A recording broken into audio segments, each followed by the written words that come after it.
लेकिन शहजाद पूनावाला, इतनी बड़ी जीत क्या आपने सोची थी? ये बताइए पहले तो। सबसे पहले या आपके भी सोच से परे नतीजे आ गए हैं? लोकतंत्र की जननी माने जाने वाले बिहार की जनता का कल मतलब कि प्रथम प्रधानमंत्री के जन्मदिवस पर जनादेश आया है। मैं उसके लिए नतमस्तक होकर उसको स्वीकारता हूं और नमन करता हूं और सबसे पहले आह्वान करता हूं कि सब लोग जोर से एक बार नारा लगाए, छठी मैया की।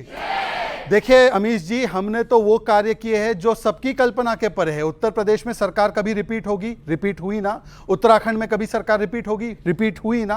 गुजरात में 30 साल से हमारी सरकार बनी हुई है परफॉर्मेंस के आधार पर। मध्य प्रदेश में 20 साल से बनी हुई है परफॉर्मेंस के आधार पर। असम में 2 बार सरकार बनी परफॉर्मेंस के आधार पर। त्रिपुरा में बनी, हरियाणा में 3 बार सरकार रिपीट हुई, महाराष्ट्र में 3 बार रिपीट हुई। और यहां पर सरकार रिपीट नहीं, यहां पर केवल और केवल कांग्रेस और आरजेडी को डिलीट करने का काम जनता कर रही है। और जेन जी कितना सतर्क है, सजग है, उसका आपको यहां पर एक प्रमाण भी मिला है। यह चुनाव क्या था मैं आपको बताना चाहता हूं। चुनाव यह था कि ईमानदार मोदी और नीतीश चाहिए या भ्रष्टाचारी लालू चाहिए। लोगों ने ईमानदार को चुना। सीता मां के भजन गाने वाली मैथिली ठाकुर चाहिए जिसके परिवार को पलायन करना पड़ा और उसको हमने टिकट दिया, या ये ओसामा बिन लादेन के नाम पर रखे गए ओसामा जो शहाबुद्दीन की संतान है उसको चाहिए? आपको चाहिए कि खाते में पैसे डालकर महिलाओं को सशक्त करने वाला या शहाबुद्दीन के कट्टे में गोलियां डालने वाला? आपको चाहिए कि जो कम मेले को फालतू बोले और हैलोवीन मनाए और जो कहता है कि छठी मैया ड्रामा है, ये चाहिए? तो ये बिहार के स्वाभिमान का चुनाव था और इसीलिए बिहार के लोगों ने उसको चुना जो स्वाभिमान को रखता है।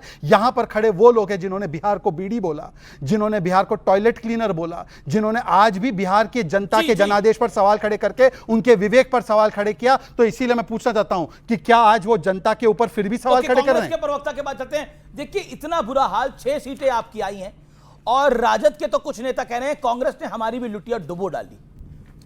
मैं बधाई देता हूं सबसे पहले ज्ञानेश गुप्ता को, बहुत मेहनत की उन्होंने। और आप चाहेंगे तो मैं सारी ब्यौरा और डेटा आपसे शेयर करूंगा अगर मौका देंगे। इन्होंने बात की, देखिए धार्मिक दृष्टि से जनता को देख रहे हैं। हेलोविन कौन बना? क्रिश्चियन खराब है, मुस्लिम के जीते तो आप खराब हैं। इस देश के वो नागरिक नहीं है क्या? हम सभी को एक समान देखते हैं।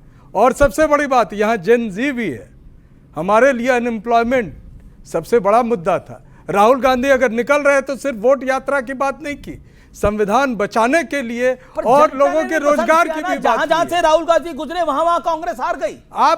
मैं तो आपको बताऊंगा कि किस तरह से आपने चुनाव को जीता है। इस चुनाव में प्रत्येक विधानसभा क्षेत्र में 1 लाख वोट ऐड हुए। 25 जिलों से राहुल गांधी ये डेटा सर मंडल साहब आयोग के ही वेबसाइट से देता। मेरा निवेदन है मंडल साहब, देखिए बंडलबाजी से काम नहीं चलेगा। मेरा सवाल यह है कि राहुल गांधी ने 25 जिलों की 110 सीटों से उनकी यात्रा गुजरी, लेकिन कुल बिहार में आपको 6 सीटें मिली हैं। आजादी के बाद से पहले उत्तर प्रदेश में आप समाप्त हुए, 2 विधानसभा सीटें हैं आपकी उत्तर प्रदेश के अंदर और 2022 में उसका चुनाव हुआ था, और आप बिहार में आपकी 6 सीटें हैं। आप बताइए।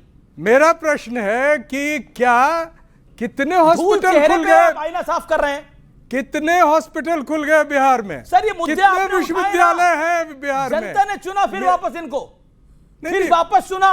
आप 20 साल से चुन रहे हैं। हम तो जनता से पूछ रहे हैं कि आपका वोट महत्वपूर्ण था कि जो परिणाम आप देख रहे हैं वो महत्वपूर्ण था? ये जनता सर्वोपरि है, जनता से ही शुरुआत करी, फैसला करना है। ठीक है, ठीक है, ओके। मैं एक सेकंड बेड का पूछा। 11,000 हॉस्पिटल बेड उन्होंने 60 वर्ष में बनाए, हमने 10 वर्ष में 3 गुना उसको बढ़ाया। मैं इनसे पूछना चाहता हूं, इन्होंने बोला हैलोवीन क्रिश्चियन है। हैलोवीन क्रिश्चियन नहीं होता, हैलोवीन वेस्टर्न होता है। कुंभ को फालतू बोला था लालू जी ने, एक बार किसी और धर्म के पर्व को फालतू बोलकर दिखाइए।